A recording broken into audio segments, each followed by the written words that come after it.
Olá, você acompanha comigo no programa Mais Saúde. A Assembleia Legislativa realiza audiência pública para discutir os desafios enfrentados por usuários de planos de saúde no Maranhão. A busca pelo emagrecimento rápido aumenta a procura pelo Mounjaro. Especialistas alertam para os riscos da automedicação e reforçam a importância do acompanhamento profissional. No quadro Vacina Sim, veja os locais dos postos de saúde para a aplicação da vacina contra a gripe. Exercícios físicos ajudam a garantir mais saúde, disposição e autonomia na terceira idade. Conheça histórias de idosos que fazem da atividade física parte da rotina. No quadro Fala Doutor desta semana, o assunto é saúde da mulher de 50 anos. Quem vai tirar todas as nossas dúvidas é a médica geriatra Mariane Oliveira. No estúdio você vai acompanhar uma entrevista com o médico cirurgião cardiovascular Vinícius Nina. Ele vai falar sobre cardiopatia congênita e os cuidados com a saúde do coração. Eu sou Ismael Gama e o programa Mais Saúde está no ar.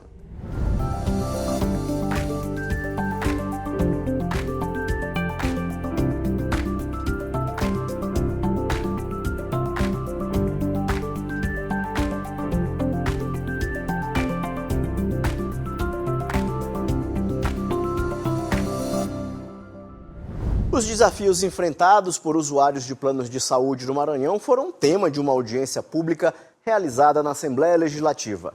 O encontro reuniu autoridades, órgãos de defesa do consumidor e famílias que denunciaram dificuldades no acesso a consultas, exames e terapias especializadas. A audiência foi proposta pelo deputado estadual Wellington do Curso para ouvir denúncias, sugestões e relatos de quem convive com dificuldades no acesso a consultas, terapias e tratamentos especializados. O encontro aconteceu no auditório Fernando Falcão da Assembleia Legislativa e debateu temas como fiscalização dos planos de saúde e a garantia dos direitos dos pacientes. Autoridades, representantes de órgãos de defesa do consumidor, famílias e usuários de planos de saúde participaram da discussão sobre os principais problemas que afetam o atendimento em todo o estado. Nenhum representante dos planos de saúde compareceu ao evento. Convidamos hoje Ministério Público, Defensoria, PROCON, representantes dos planos de saúde, bem como também representantes das mães atípicas, das pessoas que são usuárias do plano de saúde e que padecem, que sofrem com esse péssimo atendimento. Então, nosso objetivo não é punir ninguém, não é prejudicar ninguém, mas fazer com que realmente as pessoas tenham sensibilidade e que possam prestar saúde de qualidade. Saúde não espera. O que nós estamos querendo aqui é o cumprimento daquilo que está previsto em lei e a necessidade da gente ter, junto, no caso, a Assembleia Legislativa, esse papel também de guardião da lei, de cumprimento daquilo que as famílias estão à míngua sofrendo e com necessidade de resolução urgente. Durante a audiência, mães atípicas relataram problemas enfrentados desde o fim do ano passado, como o descredenciamento de clínicas, a redução da rede de atendimento e as dificuldades para manter terapias essenciais para os filhos. Elas também denunciam a falta de estrutura em algumas unidades e interrupções que comprometem a continuidade dos tratamentos. Eu tenho 2 filhos, o de 5 anos tem autismo regressivo, ele houve uma grande regressão pelo tempo que ficou sem terapia, porque passamos mais de 3 meses sem terapia, e quando eles inauguraram esse centro TEA, os atendimentos ficaram coletivos. Várias crianças dentro da mesma sala com vários terapeutas. Nós pagamos mensalmente, se a gente deixar de pagar, deixamos de ter atendimento.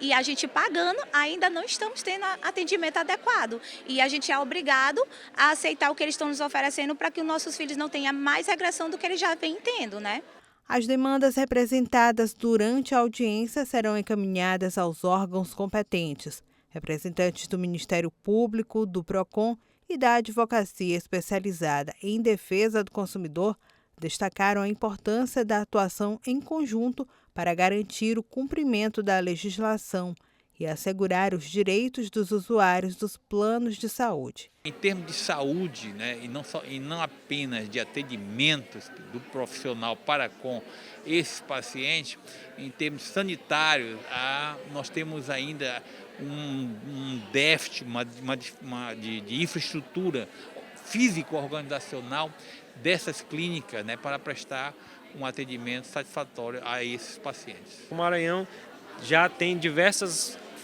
ações de fiscalização que foram realizadas, multas aplicadas a esses planos de saúde e também ações que a gente está levando para a justiça para garantir o amparo a essas famílias, a essas crianças e que o atendimento ele possa ser de fato efetivo e digno da forma como elas precisam. Não adianta nada você se esforçar, pagar um plano de saúde para ter uma previsibilidade no seu mês e na hora de você precisar realmente do plano de saúde, na hora o plano de saúde vai e diz que não tem vaga, que a vaga que tem é para daqui a 2, 3 meses, que o hospital está com atendimento suspenso, que não tem um profissional adequado para lhe atender naquele momento, uma cirurgia que tem que ser remarcada ou cancelada, muitas das vezes cirurgias com urgência, que a pessoa fica à mercê, às vezes, do Estado e acaba pagando e usando o serviço do Estado. A Secretaria Municipal de Saúde divulga às unidades de saúde que as vacinas contra a gripe estão disponíveis. Acompanhe no nosso quadro Vacina Sim.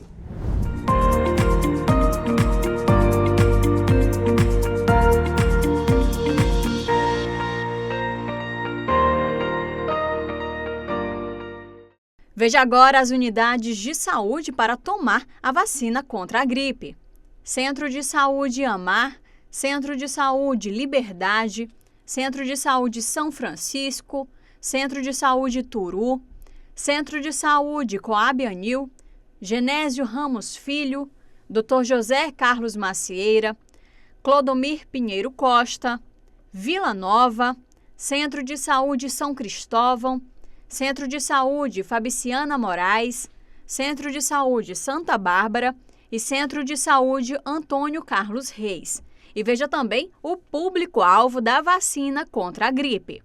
Crianças de 6 meses a menores de 6 anos de idade, pessoas a partir de 60 anos, gestantes e puérperas, povos indígenas, trabalhadores da saúde, professores das escolas públicas e privadas, adolescentes menores de 18 anos sob medidas socioeducativas, população privada de liberdade com 18 anos ou mais, funcionários do sistema prisional, pessoas com doenças crônicas não transmissíveis e outras condições clínicas especiais, quilombolas, pessoas com deficiência permanente a partir dos 12 anos de idade, profissionais das forças de segurança e salvamento e das Forças Armadas, pessoas em situação de rua e caminhoneiros, trabalhadores de transporte coletivo rodoviário, de passageiros urbanos e de longo curso e trabalhadores portuários.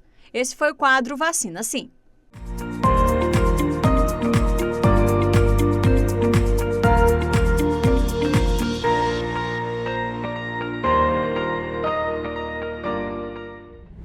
O uso de medicamentos para emagrecimento tem crescido em todo o país. Entre eles, o Monjaro ganhou destaque nas redes sociais e aumentou a procura por quem busca perda rápida de peso. Especialistas alertam que o tratamento exige acompanhamento médico e mudanças de hábitos para evitar riscos à saúde. A administradora e acadêmica de contabilidade Jaiane Axa começou o tratamento há 7 meses. Já são quase 40 quilos a menos. Hoje ela faz o uso do medicamento com acompanhamento profissional. Eu já estava com 118 quilos, então eu estava voltando para o que eu era antes. E o nosso corpo tende a querer voltar para o maior peso que ele já teve mesmo, né? Aí foi quando eu procurei a orientação médica, eu vi que eu me enquadrava a realmente fazer o uso do Monjaro, né? Da tiserpatida. E foi quando iniciei. Então, esse meu processo de emagrecimento, que é o que eu estou ainda vivendo hoje, eu iniciei com 118. O medicamento criado inicialmente para o tratamento do diabetes tipo 2 virou febre entre pessoas que buscam emagrecimento rápido. O gerente de vendas João Nava também decidiu usar a chamada caneta emagrecedora e já perdeu cerca de 20 quilos. Fiz todo o acompanhamento com um especialista, que me indicou a fazer exames antes e depois do tratamento. O Monjaro ganhou espaço nas redes sociais e aumentou a procura em todo o país. Mas junto com a popularidade também cresceram os alertas sobre os riscos da automedicação e do uso sem orientação médica. Você pode ter efeitos colaterais muito graves, né? Você não sabe a interação dessa medicação com outros medicamentos que você, porventura, possa estar usando, ou a repercussão desse tratamento em outras doenças que você pode ter. Então, tem que ter muito esse cuidado. Dados da Agência Nacional de Vigilância Sanitária mostram a dimensão desse crescimento. Entre outubro de 2023 e fevereiro de 2025, foram importados insumos suficientes para produzir cerca de 2 milhões de canetas do emagrecimento no Brasil. Diante do aumento do uso indiscriminado, a Anvisa endureceu as regras e passou a exigir retenção da receita médica para a venda desses medicamentos. O emagrecimento acelerado sem controle pode trazer riscos importantes para a saúde. Náuseas, vômitos, diarreia, desidratação e perda excessiva de massa muscular estão entre os efeitos mais comuns. Quando a gente usa a medicação acompanhado, a gente sempre tem a avaliação, a gente olha como é que está essa perda, então a gente tenta observar e manter o máximo que a gente consegue a massa muscular. Como? Através da alimentação, da atividade física. Medicamentos como o Monjaro não devem ser usados apenas por pressão estética ou influência das redes sociais. O tratamento exige avaliação médica, acompanhamento nutricional e mudança de hábitos para garantir resultados seguros e evitar prejuízos à saúde. Então, acaba que tudo isso vai gerando ali um uso indiscriminado e esse abuso acaba muitas vezes levando o medicamento para um patamar de um medicamento perigoso, que a gente sabe que é uma medicação super segura, que tem suas indicações, quando bem utilizada, tem bons resultados, né, no controle do diabetes, na perda de peso, no controle das diversas comorbidades associadas à obesidade, que nós sabemos. Então, esse uso indiscriminado é realmente perigoso nesse ponto. Mais do que buscar um emagrecimento rápido, é importante cuidar da saúde de forma completa. O uso do medicamento sozinho não faz milagres. Quem passou pelo tratamento reforça que os melhores resultados vieram com a alimentação equilibrada, prática de exercícios físicos, acompanhamento profissional e uma rotina mais saudável. A experiência foi bastante satisfatória. Contar com a ajuda de um especialista me trouxe segurança ao longo do tratamento. E atingir a meta em tão pouco tempo tornou o processo ainda mais recompensador. O emagrecimento ele não só muda esteticamente, é uma mudança de mente também. Na realidade, mudou toda a minha vida. No quadro Fala Doutor desta semana, o assunto é saúde da mulher de 50 anos. E quem vai responder nossos questionamentos é a médica geriatra Mariane Oliveira. É com você, João Carvalho.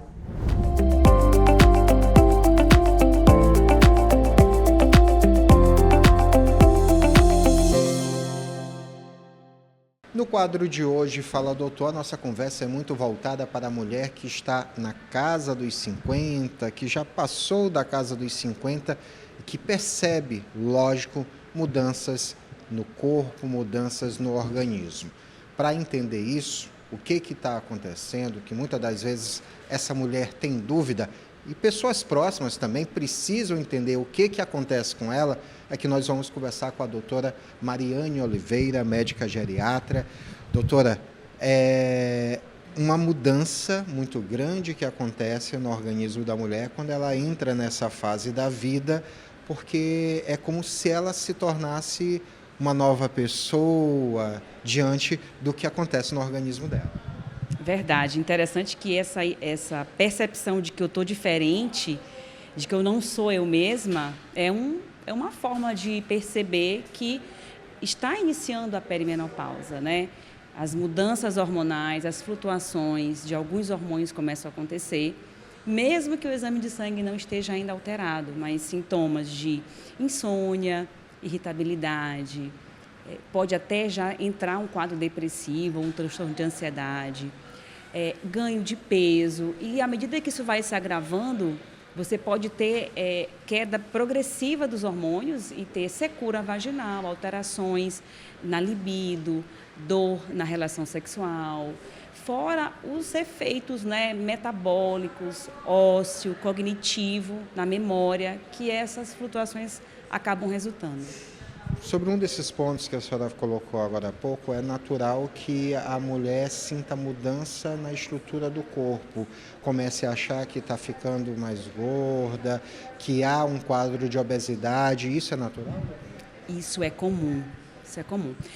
O ganho de peso, nesse momento, devido a essa queda do estrogênio, ele está relacionado com o aumento da circunferência abdominal, o ganho de gordura, né, na região visceral, que é extremamente aterogênica, extremamente aumenta o risco cardiovascular da mulher.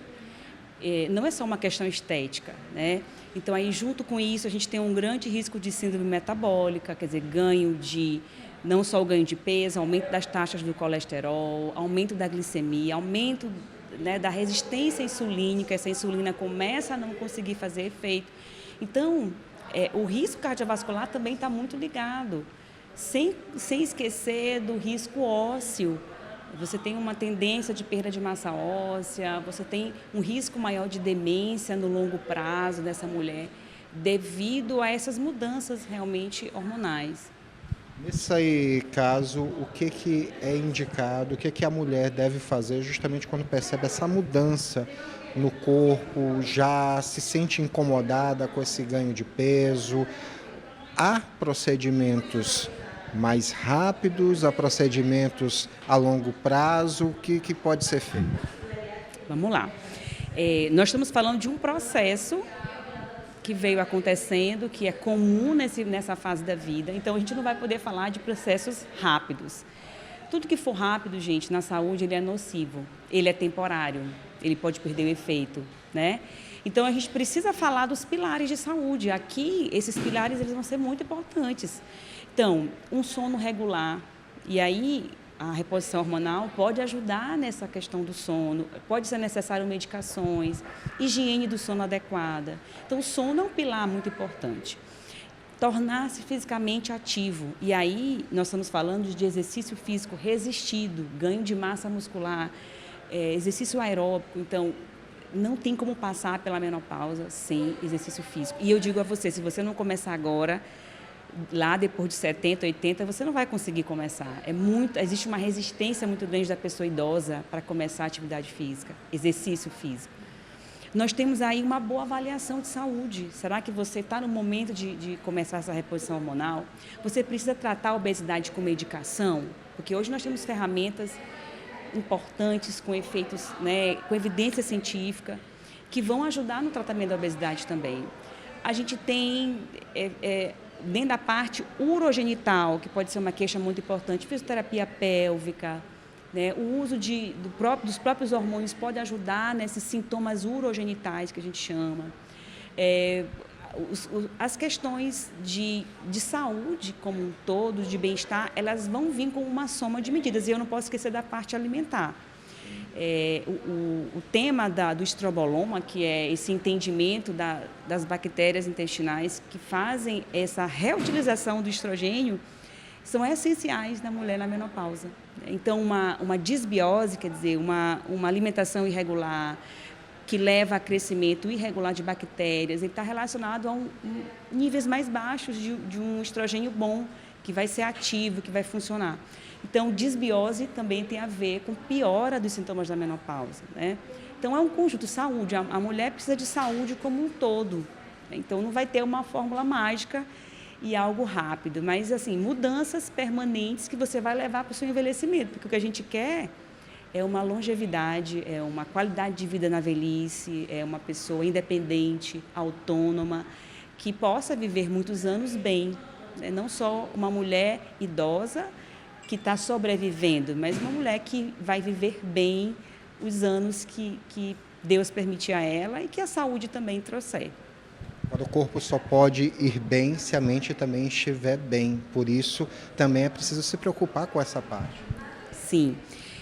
E esses sintomas iniciais da perimenopausa, eles podem ser marcadamente de saúde mental. Então, as pacientes chegam no consultório para a gente já com depressão, tomando antidepressivo. Doutora, eu entrei, já foi no colega, já foi no geriatra, no psiquiatra, às vezes no neurologista, já está tomando medicação. Então, é muito comum. Então, ela de repente, se tivesse conseguido fazer ali uma reposição hormonal antes, nessa janela da perimenopausa, porque nós estamos falando de idade de 40 a 55 anos, né? Então, essa fase, ela pode se beneficiar muito do início do tratamento, de medidas gerais de saúde e, de repente, até adiar ou não necessitar de medicação. Mas a saúde mental, ela vai estar muito comprometida. A mulher que não dorme, ela se alimenta mal, ela compensa com doces, ela come de maneira errada, ela não tem energia, ela tem fadiga, não tem energia para fazer exercício físico. Ela pode ter problemas nos relacionamentos, né, com filhos, com esposo, com amigos, colegas de trabalho. O rendimento cognitivo pode ser menor. Então, a mulher que está ali plenamente nos projetos de trabalho, ela pode ter déficits, né? Ela pode estar aquém do que ela poderia fazer, do que ela poderia produzir. Então, essa saúde mental, ela é bem ampla e a gente não vai ter uma estratégia, mas a gente vai dizer para você que uma mulher que buscar a estratégia de saúde, ela vai ter também saúde mental. E sem esquecer, não existe uma relação direta de reposição hormonal com prevenção de demência, mas a gente sabe que essa fase da menopausa, ela está relacionada, sim, com déficits cognitivos no longo prazo. Então, existe um benefício da reposição hormonal em termos de cognição, de memória, para as mulheres nessa fase. Para a gente encerrar, quem está de fora, de que forma que pode ajudar? Porque agora há pouco a senhora falou que pode prejudicar no relacionamento, com o companheiro, com os filhos. De que forma que essas pessoas podem ajudar essa mulher que está vivendo esse momento de transição a se sentir cada vez melhor? Olha, uma mulher na menopausa com problemas de saúde mental, né, a mulher é o centro desse ciclo familiar, desse núcleo familiar. E muitas vezes é no ambiente de trabalho também, é chefe, né, é servidora, é uma trabalhadora.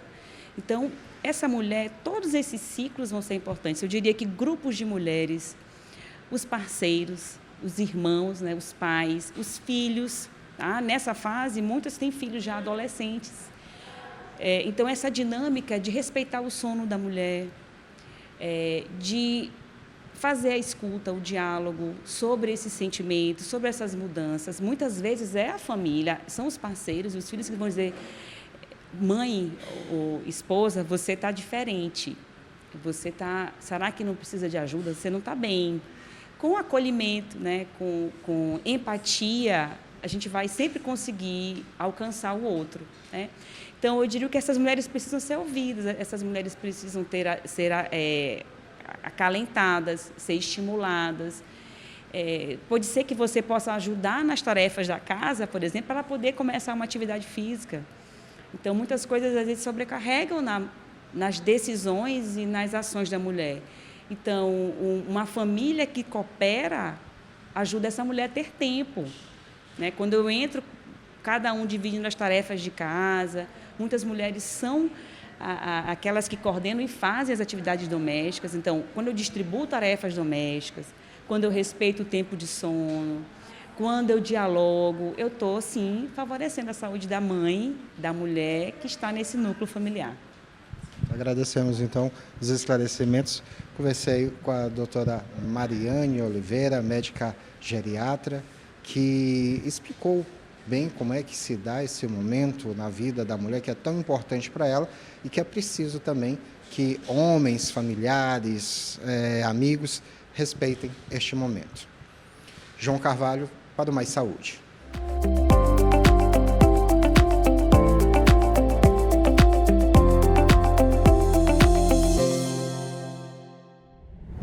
Obrigado, João.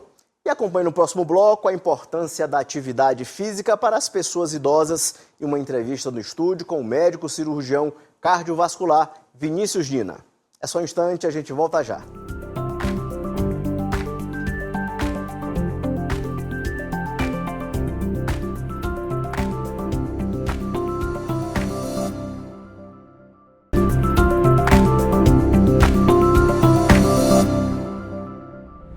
A prática regular de atividade física tem se tornado cada vez mais comum entre a população idosa. Além de contribuir para a saúde física, os exercícios ajudam na socialização, na autonomia e na qualidade de vida. Aos 81 anos, Concita mantém uma rotina de exercícios físicos. Há 5 anos, divide sua semana entre treino funcional, dança e musculação. Adoro, me sinto muito bem, muito disposta, com uma vitalidade, porque para mim, a gente fazer exercício é saúde.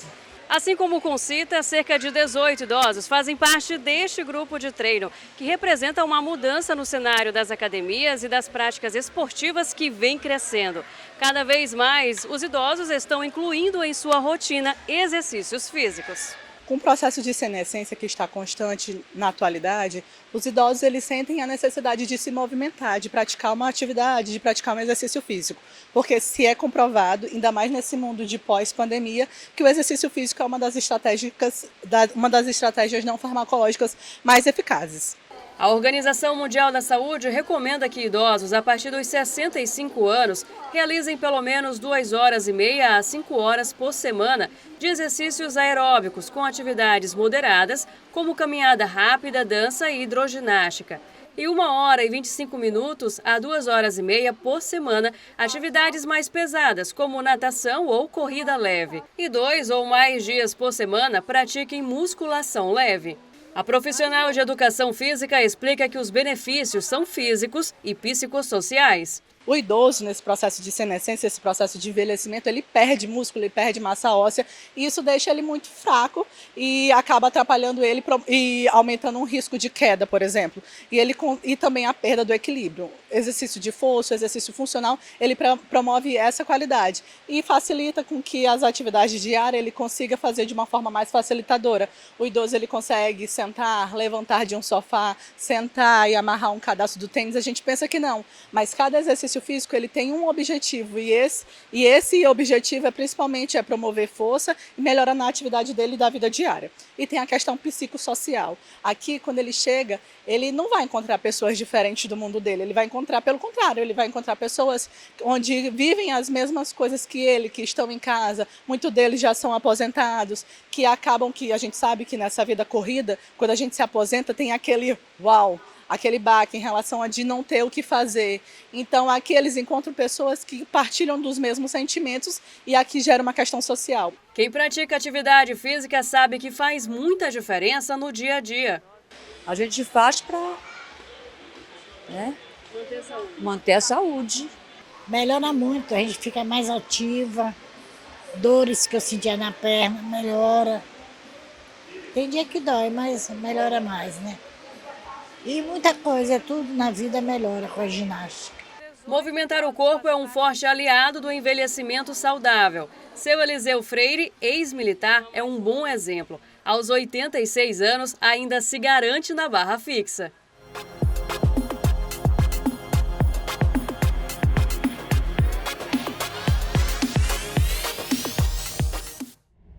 Olá, no programa de hoje a gente conversa com o Dr. Vinícius Nina, que é cirurgião cardíaco. Doutor, seja bem-vindo aqui ao programa Mais Saúde da TV Assembleia. Muito obrigado, Ismael, pelo convite. Doutor, para começar, o que é cardiopatia congênita? Como é que a medicina trabalha com essa doença? Então, a cardiopatia congênita é qualquer alteração estrutural, né, que já acontece enquanto a mãe está gestando a criança, né? Então, a partir da 8ª semana de gestação já pode aparecer alguma malformação na estrutura do coração ou na função do coração. Então, qualquer criança que nasça com alteração na estrutura ou na função do coração, nós dizemos que ela tem uma cardiopatia congênita. Isso só é identificado quando existe um pré-natal sendo feito, né? Exatamente. Então, assim, o pré-natal ele é indispensável, né? Então, inclusive, hoje no Sistema Único de Saúde está previsto, né, que as mães todas, isso é um direito assegurado, que possa fazer um pré-natal com o ultrassom morfológico, estrutural, né, e fazer o ecocardiograma fetal, para que possa se identificar essa alteração ainda na vida intrauterina,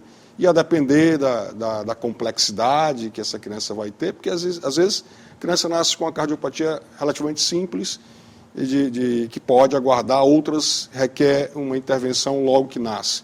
Então é importante que se faça esse pré-natal. Doutor, a gente observa também que muita gente só descobre que tem problema cardíaco na fase adulta, ou já bem na adolescência, por exemplo. Mas isso já pode ser observado quando se nasce já? Se houver se for realmente uma malformação dessa congênita, né, que acomete 1 em cada 100 crianças que nasce, pode ser identificado ainda antes do nascimento ou nas primeiras semanas, primeiros meses de vida, né?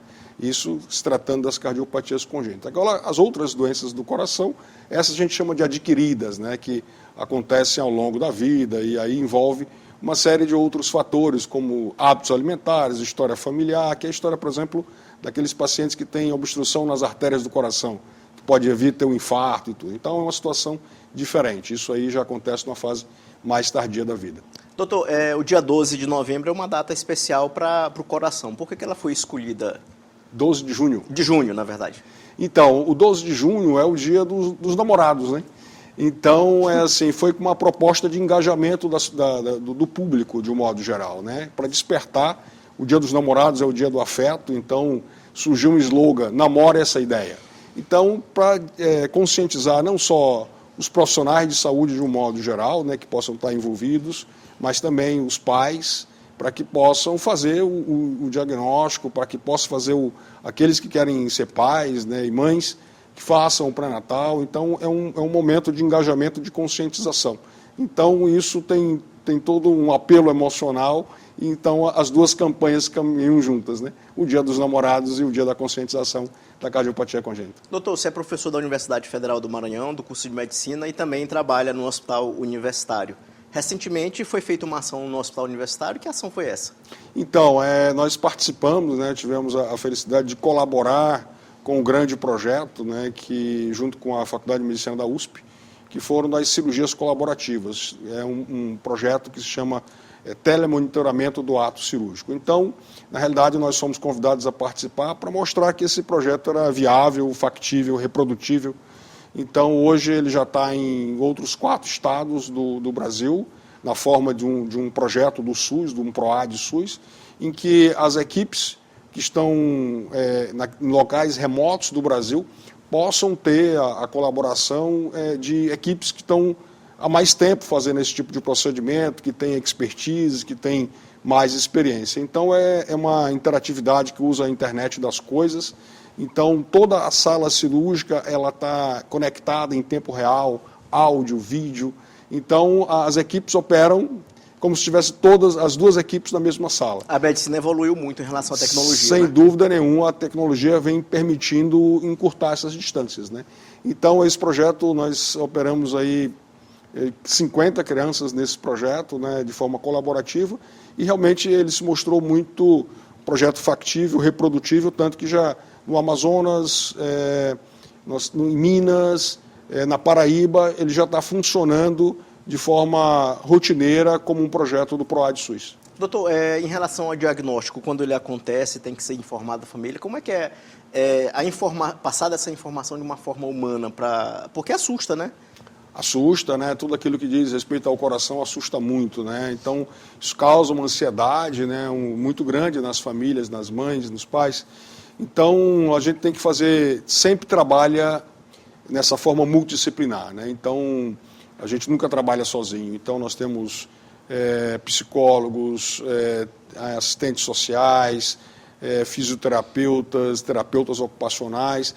Então, todas essas pessoas a gente senta, né, faz uma roda de conversa mesmo e tenta esclarecer quantas vezes forem necessárias, porque às vezes realmente é difícil o entendimento. Uma criança que nasce com uma cardiopatia que a gente chama de complexa, às vezes ela precisa de 1, 2, 3 cirurgias, 3 intervenções. Então, realmente isso traz muita angústia, né, para essas famílias, e a gente tem que realmente abordar de uma forma muito humanizada. Ainda falta muita informação em relação à cardiopatia? Sim, mas felizmente, né, agora com a democratização da informação, né, e programas aqui como esse, acho que é extremamente importante para difundir, para esclarecer as pessoas. Como você sabe, a cardiopatia congênita, né, é 1 para cada 100 nascidos vivos. Se nós considerarmos o nosso estado, que é o estado do Maranhão, em que nascem aproximadamente 100 mil crianças por ano, 1.000 crianças nascem com cardiopatia congênita. Dessas 1.000, 80% delas vão, ao longo da vida, precisar de uma correção cirúrgica, das quais 50% no primeiro ano de vida. E é uma logística complicada também, porque o estado tem 217 municípios e essa cirurgia só é feita aqui em São Luís. Exatamente. Então, o acesso, não só aqui no nosso estado, mas em outros estados ainda é uma grande barreira, né? Um grande limitador, porque realmente não se consegue. A última estimativa que fizemos, né? Imagina eu acabei de dizer que aproximadamente 1.000 crianças nascem, essas 800 vão precisar de cirurgia em algum momento, das quais 50%, ou seja, 400 por ano, vão precisar de uma cirurgia. A gente não é capaz ainda de fazer 400 cirurgias em crianças por ano, nem aqui nem em outros estados. Então, dificilmente se consegue atingir essa meta. E essas crianças que passam por esses procedimentos cirúrgicos, é possível ter uma vida normal? Como é que é a rotina do acompanhamento de vocês? Apesar de ter uma cardiopatia congênita soar algo assim, muito assustador, 80% dessas cardiopatias elas são curativas. Ou seja, você faz a cirurgia, a criança fica curada. 20% delas são ditas complexas. Então, aquelas que a criança pode vir a ter limitações, né, do crescimento, do desenvolvimento, e, como eu disse, até precisar de 2 ou 3 cirurgias ao longo da vida. Doutor, e no caso de pessoas que passaram pelo pré-natal, mulheres que passaram pelo pré-natal, não foi diagnosticado nenhuma coisa relacionada à cardiopatia, quais os sinais que devem ser observados e para ligar o alerta? É muito importante a sua pergunta. Então, essas mães elas têm que... a primeira coisa, hoje isso já é lei no Brasil, né? O teste do coraçãozinho é feito ainda na maternidade, nas 24, 48 horas, para ver se tem alguma alteração na oxigenação da criança. Se esse teste ele for positivo, já é um alerta e isso precisa ser esclarecido, né, investigado ainda durante a internação da criança, antes da criança ir para casa. Mas pode acontecer da criança só manifestar alguns sinais e sintomas já em casa. Então, ficar alerta para aquela criança que ela cansa muito quando mama, né? Isso para as crianças menores, crianças que suam muito, porque o mamar é um esforço físico para a criança. Sim. Elas cansam muito, elas ficam fadigadas para mamar, crianças que têm aquele choro que é incontrolável, a criança é gemente, chorante ou muito apática, sua muito a cabeça, quando está mamando, quando está dormindo. Então, esses são alguns sinais. Outros, a criança pode começar, nos primeiros dias ela é rosinha, mas quando começar a ficar arroxeada, ponta dos dedos, Sim. lábios, então esse é um outro sinal de alerta. Doutor, além de fazer atendimento aqui em São Luís, trabalhar como professor na universidade, o senhor também faz trabalho fora do Brasil também. Como é que é essa sua rotina de trabalho nessas viagens? Então, a gente tem a felicidade de participar de uma organização humanitária que é voltada só ao tratamento do coração, né, chama Cardio Start International. Essa organização ela já fez aproximadamente 200 missões do mundo e nos últimos 15 anos eu estou diretamente envolvido. Então, a gente dá assistência naqueles países muito pobres em que o acesso é muito difícil. Então, o foco maior é na África, né? Então, na África subsaariana, muitos países como Nigéria, Gana, Togo. Recentemente tivemos na República Democrática do Congo para poder avaliar e começar um trabalho lá, Tanzânia e assim por diante. E uma parte também mais carente da Ásia, ali como o Nepal, né? Também a gente dá assistência, e aqui na América Central também. E parte da América do Sul, como Peru, Equador, Honduras. Então, esse trabalho ele é bem interessante, porque é um trabalho voluntário, né? A gente recebe apoio de várias instituições mundo afora, né? Porque o custo operacional é muito caro de uma cirurgia. Por exemplo, na África, uma cirurgia equivale a 27 anos de trabalho. Então, os hospitais são públicos, mas não são gratuitos. Então, Sim. Felizmente, nós temos um SUS. Mundo afora não tem. Então, uma família, imagina, despender 27 anos de trabalho para pagar por uma cirurgia, ninguém consegue. Doutor, mudando aqui um pouco de assunto, mas não deixando de falar de coração. A pessoa que trabalha com o que gosta, isso é bom para o coração? Não, hoje isso é qualidade de vida. Então, você trabalhar com aquilo que você gosta, então saúde não é só ausência de doença, né? É uma série de outros fatores contribuintes, né? O bem-estar, o lazer, você fazer aquilo que você gosta, que te dá prazer, que te motiva, isso tudo faz bem para o coração e para a alma, né? Doutor, agora faço uma recomendação para os maranhenses que estão assistindo aqui a gente. Nossa última pergunta, o que você deixa de recado para os maranhenses? Então, é sempre importante, né, cuidar da saúde, né, cuidar do coração. Então, existem várias formas. Para aquelas mães ou futuras mamães, né, é importante o pré-natal. Para quem já está na idade adulta, sempre adotar hábitos saudáveis, de alimentação saudável, exercício físico. Então, é importante a gente ter uma boa qualidade de vida, viver não só qualidade, mas quantidade de vida, né? Viver bem e muito, né? Então é tudo isso que nós queremos. Vinícius Gina, muito obrigado por sua participação aqui no programa Mais Saúde da TV Assembleia. Prazer foi meu. Muito obrigado.